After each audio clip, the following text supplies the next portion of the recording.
오늘 말씀은 1절, 2절 우리 함께 읽어볼게요. 범사에 기한이 있고 천하 만사가 다 때가 있나니 날 때가 있고 죽을 때가 있으며 심을 때가 있고 심은 것을 뽑을 때가 있으며. 모든 일이 천하만사가 하나도 예외 없이 전부 다 때가 있다는 겁니다. 여러분, 철이 없다는 말 하잖아요. 철이 없다는 말이 무슨 말입니까? 때와 계절을 모른다는 거예요. 겨울에 반팔 입고 나갔다가 감기 들어서 고생하면 철이 없는 거예요. 다들 침울하고 심각한데 혼자 까불다가 눈총 받고 상처받고, 다들 은혜 충만한데 혼자 불평하고, 그게 철이 없는 거예요. 말도 그렇습니다.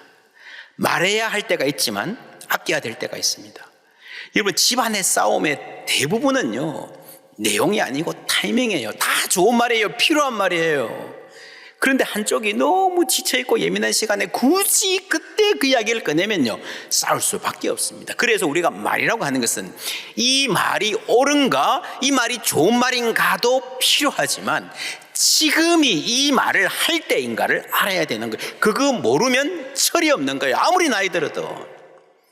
그래서 여러분, 이거 하나만 잘 배워도, 여러분 자녀들에게 말할 때와 침묵할 때만 잘 가르쳐도 여러분 자녀 인생을 크게 축복하는 복된 길이 될 줄 믿습니다. 그리고 말해야 될 때가 있습니다. 우리 교회가 돌봄하면서 돌봄의 민감성, 케어링 센시티비티라는 말을 자주 하는데, 물어봐 줘야 될 때가 있어요. 말 한마디, 그죠? 사랑한다 그러고 고맙다 그러고요. 때는 지나갑니다. 기회가 지나갑니다.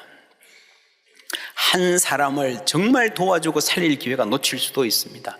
관계가 악화될 수도 있습니다. 일도 마찬가지예요. 심을 때가 있고 거둘 때가 있습니다. 여러분, 어떤 일들은요, 성과가 금방 나오지 않습니다. 배우고 실력을 기르어야 할 시간, 시스템을 정비하는 시간, 신뢰를 쌓는 시간, 그게 있습니다.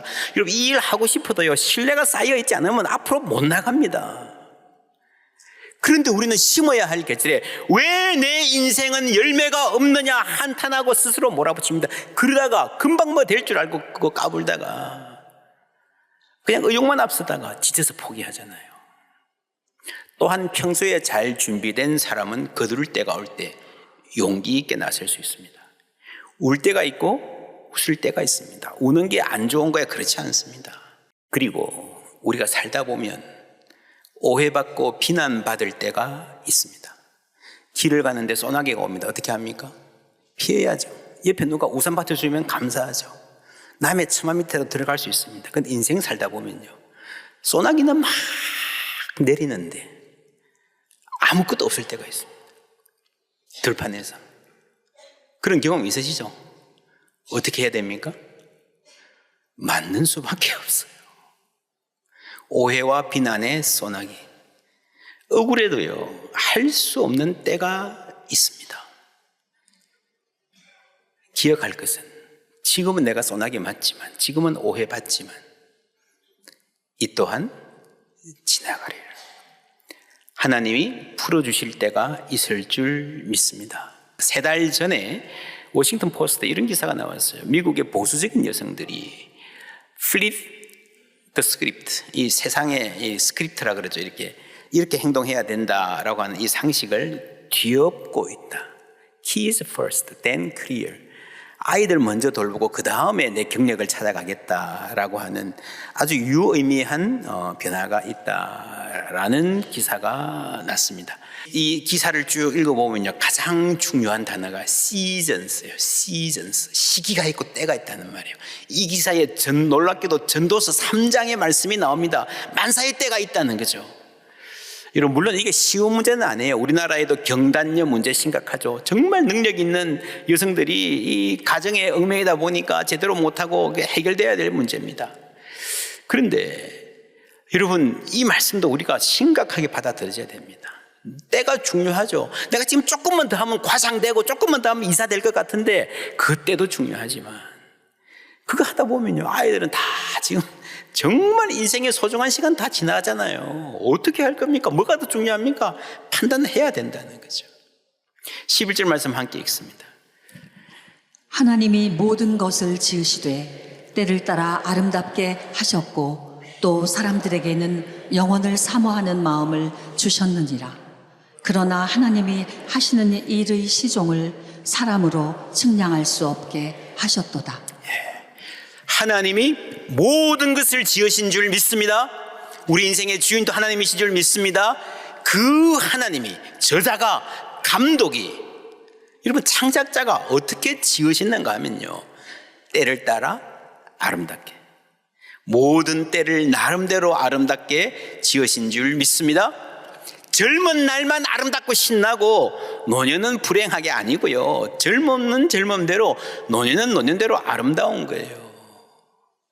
취업 준비생들 그런 말을 합니다. 지금은 고생하고 지금은 불행으로 가득해도 취직만 하면 행복 시작될 거야. 그래, 지금 이 순간은 내 인생이 아닌 것처럼, 진짜 인생은 다음에 있고 내 인생을 준비하는 기간인 것처럼 사는데, 그게 성경적이 아닙니다. 물론 바쁘죠. 시간 아껴야죠. 그러나 그 가운데서도 여러분 좋은 음악도 듣고요, 맛있는 커피도 마시고요, 가끔씩 나가서 산책도 하고요, 그렇게 살아야 취직하고 나서도 행복할 수 있는 거예요. 제가 2021년에 이 설교를 했습니다. 5년 전이네요. 한국교회 다음 세대는 노년 세대다. 우리가 다음 세대, 그래서 뭐 청소년들, 아이들 사역 열심히 하고 있는데, 해야 되는데 하지 말자는 말이 아니고, 근데 여러분 아무리 열심히 해도요, 인구학적으로 한국 사회 전체가 초고령화되기 때문에 결국에 한국교회 그 노년 비중이 많아지게 되어 있습니다. 그래서 다음 세대 활력은 젊은이만 바라보는 것이 아니라 노년 세대가 어떻게 행복하게, 멋있게, 활기 있게, 선교적으로 살아가는가에 한국교회 다음 세대의 활력이 달려있다. 그런 점에서 한국교회 다음 세대는 노년 세대입니다. 지금 생각해 보면 한국교회에서 이 말 최고 처음으로 한 사람이 저입니다. 근데 그때 하나님이 은혜를 많이 주셨습니다. 교회 안에서 이 말씀이 역사하시는 게 눈에 보였습니다. 당회도 하나 되었습니다. 그래서 연령별 공동체 준비했고요, 특별히 그 가운데서도 요한 공동체 사역에 가장 많은 힘을 쏟았습니다. 전심으로. 예산도 파격적으로, 예전에는 젊은이들한테만 예산 썼는데 파격적으로 배정했습니다. 누가 했습니까? 하나님이 하신 줄 믿습니다. 하나님의 말씀이 우리 가운데 힘을 발휘하고 성령께서 인도하신 줄 믿습니다. 제가 이 설교를 하고 그 다음 주에 제주도에서 이제 신약학회에서 강의해달라 그래서 목사님들 강의하러 갔었습니다. 전화가 왔어요. 지난 목요일날 여기 왔던 지용근 목회데이터 연구소 대표가 전화를 했어요. 목사님, 제가 지난 주일 설교를 인터넷으로 들었는데 노년이 다음 세대다. 너무너무 공감합니다. 우리 이거 좀 하십시다. 그래서 여론조사를 했습니다. 3,000명을 대상으로, 여러분 교회에서 3,000명, 전국교회 3,000명 대상으로 하는 일은 어마어마하게 큰 겁니다. 그리고 분석하고 연구도 해야 되죠. 이 돈도 들잖아요.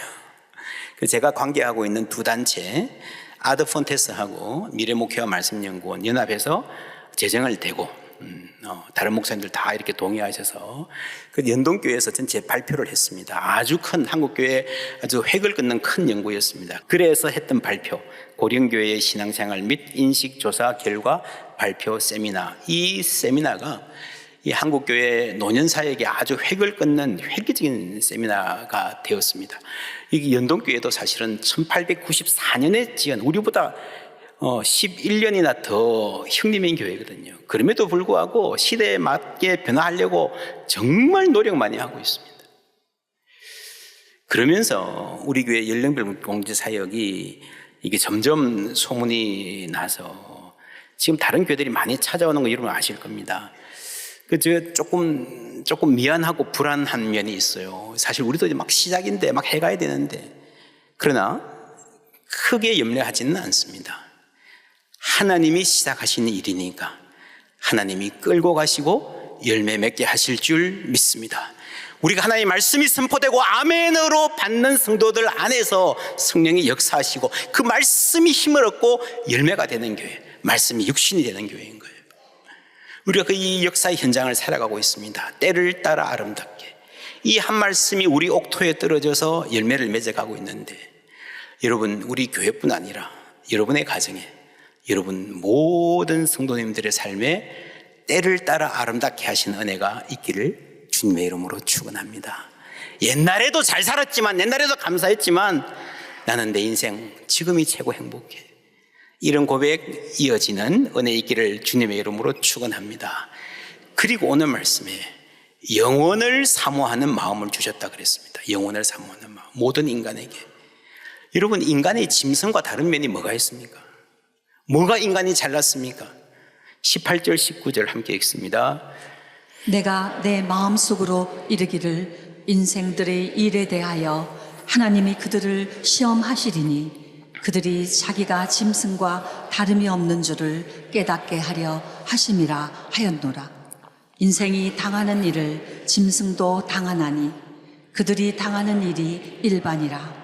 다 동일한 호흡이 있어서 짐승이 죽음같이 사람도 죽으니 사람이 짐승보다 뛰어남이 없음은 모든 것이 헛됨이로다.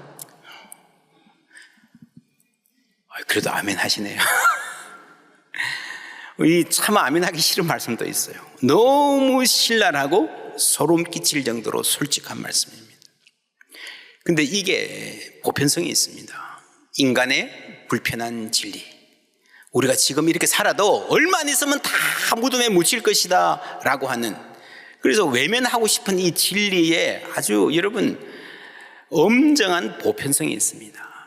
그래서 여러분 예수 안 믿는 사람들도요 전도서 좋아하는 분들 많습니다. 심지어 불교 사상가 스님들 중에서도 전도서를 자주 인용하고 좋아하는 분들 많습니다.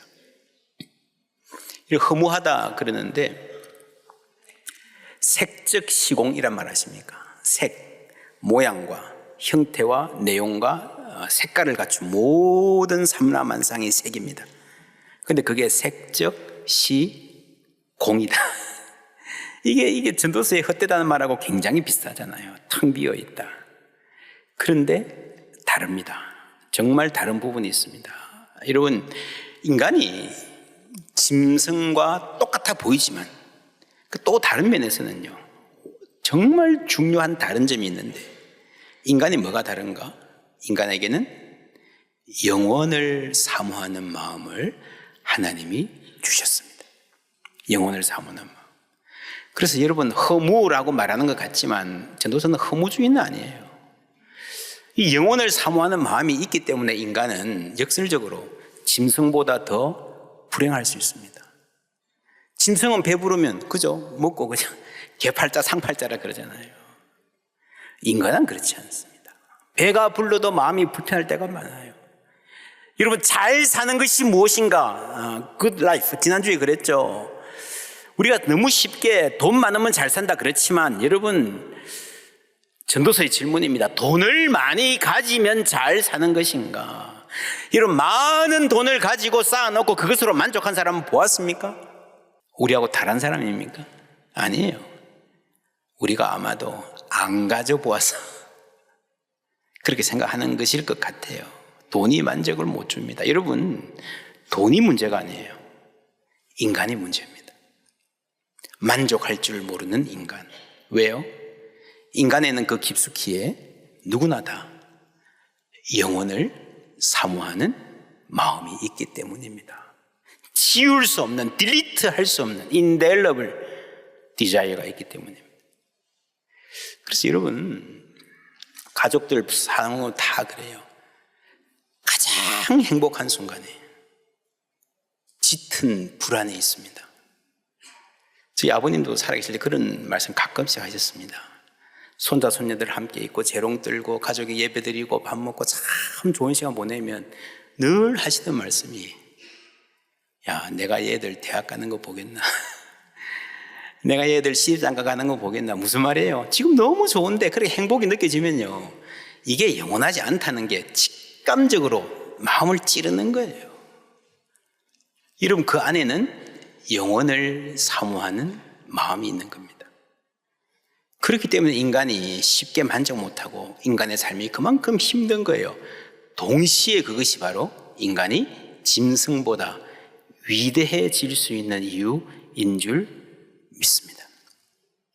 전도서는 죽음을 두려워하는 불안, 영혼을 사모하는 갈망, 그렇죠?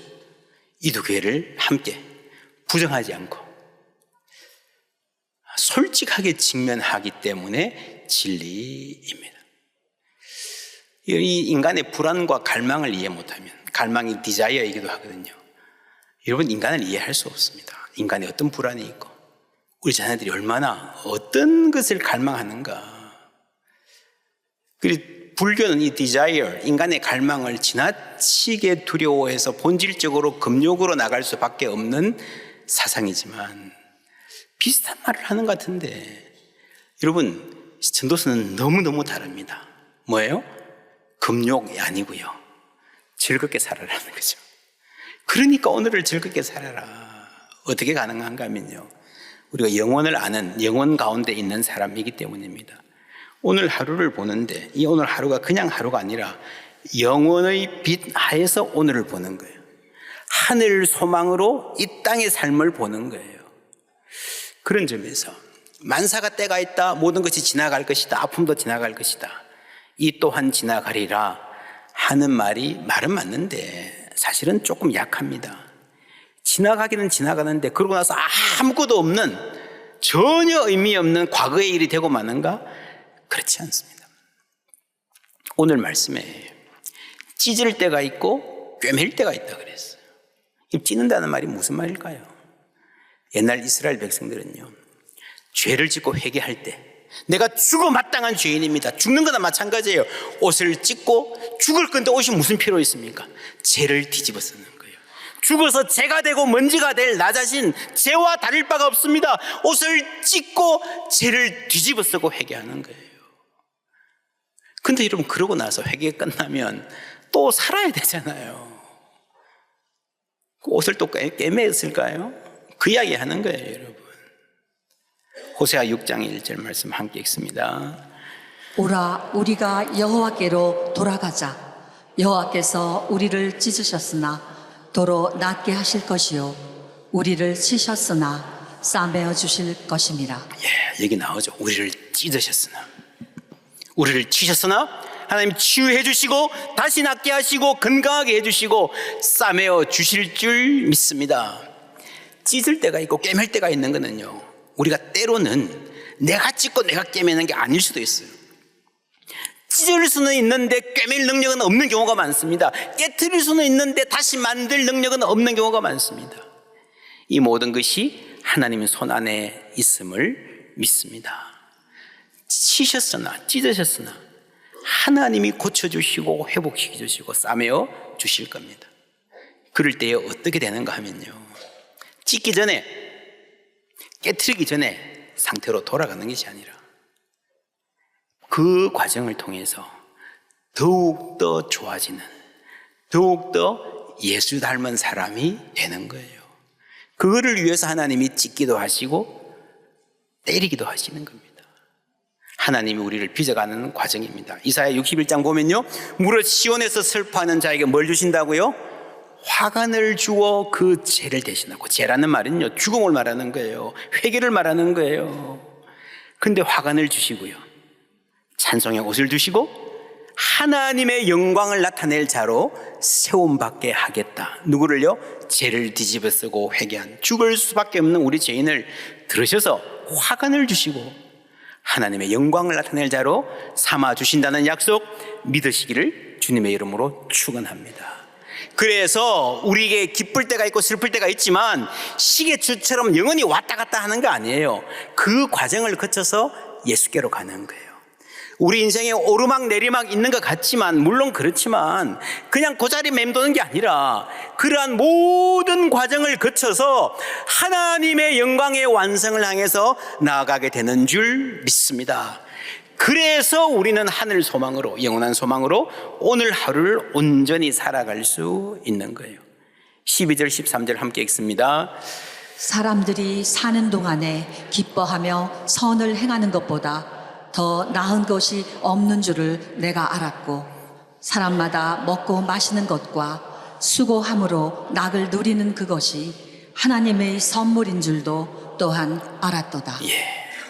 허무하다, 다 소용없다 아니고요, 주어진 날에 기뻐하며 선을 행하고 먹고 마시고 수고하고 그걸 인조해하는 것, 그것이 하나님의 선물인 줄 알고 하면요, 매일매일 우리가 천국을 경험하게 될 줄 믿습니다. 그렇게 살다가 천국 가는 거예요. 여러분, 천국 가면 하나님이 나에게 뭐 하다 왔니? 뭐 어떻게 살다 왔니? 하면 이러면 뭐 하시겠습니까? 세상에서 쓰던 명함 끄집어내놓고 내가 어떤 회사 대표이사였습니다.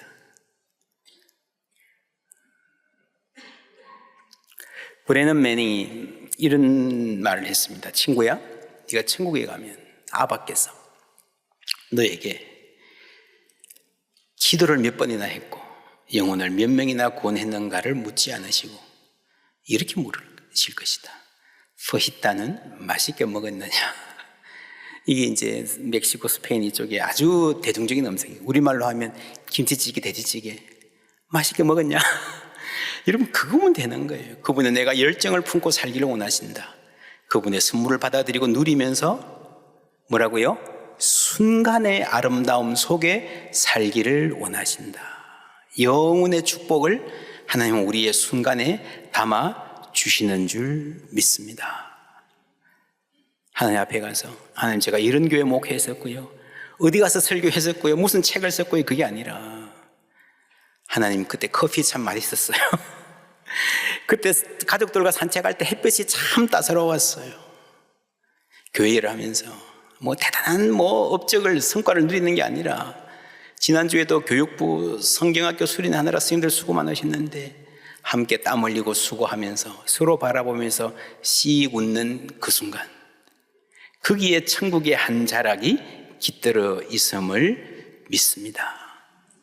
여러분, 전도하고 봉사하고 선교가 하지 말라는 말이 아니에요. 내가 행복해야 돼요. 여러분, 내가 막 억지로 그냥 그러면요, 이 나를 통해서 하나님의 은혜가 흘러가지 않습니다. 아무리 많이 가르치고 열심히 봉사해도요, 그게 중요한 게 아니에요. 나의 섬김과 봉사를 통해서 뭐예요? 하나님의 가라스, 은혜가 흘러가야 되는 줄 믿습니다. 선배가 후배한테 한마디 해도 얼마나 감사해요. 그러나 그걸 통해서 내 말의 지혜가 아니라, 내 경험이 아니라 하나님의 은혜가 흘러가야 되는 거예요.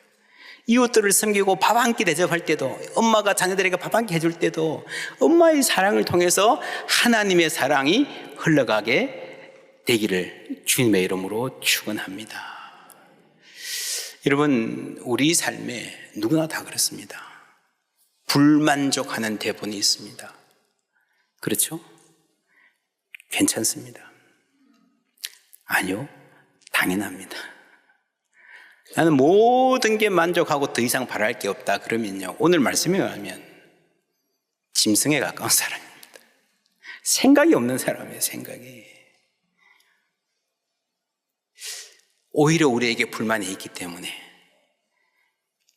하나님만이 채우실 수 있는, 그래서 우리가 하나님을 더욱더 갈망하며 그 은혜 안에 심령이 가난한 자는 복이 있나니 그 복 누리며 살게 될 줄 믿습니다. 그리고 오늘 하루를 그 은혜 가운데서, 영혼의 빛 가운데서 하늘 소망으로 온전히 살 수 있는 거예요. 그래서 여러분, 지금 안아줄 수 있으면 오늘 안아주세요. 집에 가서 여보 사랑해, 아이들한테 얘들아 사랑한다, 아버님 어머님 사랑합니다, 감사합니다. 오늘 사과해야 할 일이 있다면 오늘 사과하십시오. 오늘 감사할 일, 오늘 친절을 베풀 수 있다면요, 오늘 베풀어 주십시오. 누군가에게 미소 띤 얼굴로 인사할 수 있는 기회도 언제 또 올지 모릅니다. 오늘 하루를 주님의 은혜 안에서 온전히 충만한 기쁨과 은혜로 살아가는 우리 모두 되기를 주님의 이름으로 축원합니다.